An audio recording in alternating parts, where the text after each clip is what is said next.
à l'origine de ce projet de roman, et pourtant ils existent, il y avait la découverte de ce personnage qui s'appelle Raoul Villain, qui est l'assassin de Jean Jaurès.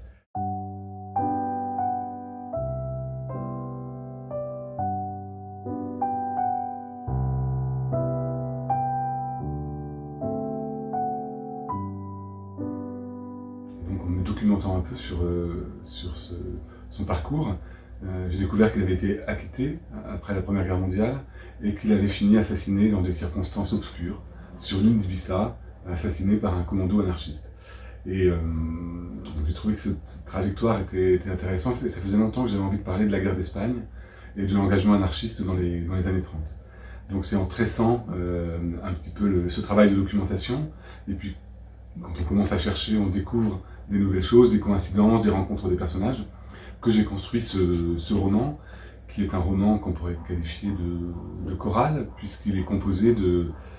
courts chapitres où plusieurs narrateurs se succèdent, plusieurs voix se succèdent, des voix de personnages fictifs et des voix de personnages réels, qui vont prendre en charge un moment, une partie de l'histoire, et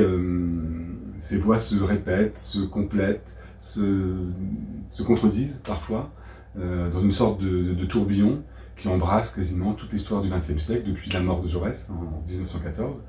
jusqu'à nos jours, jusqu'en 2020 à peu près, en passant par l'engagement des années 60-70, les Gilets jaunes aussi, un petit épisode contemporain, et puis la guerre d'Espagne, qui est vraiment le cœur du roman, la guerre d'Espagne comme événement à la fois tragique et romantique, où l'essentiel des personnages se croisent au milieu des années 30, en 36-37.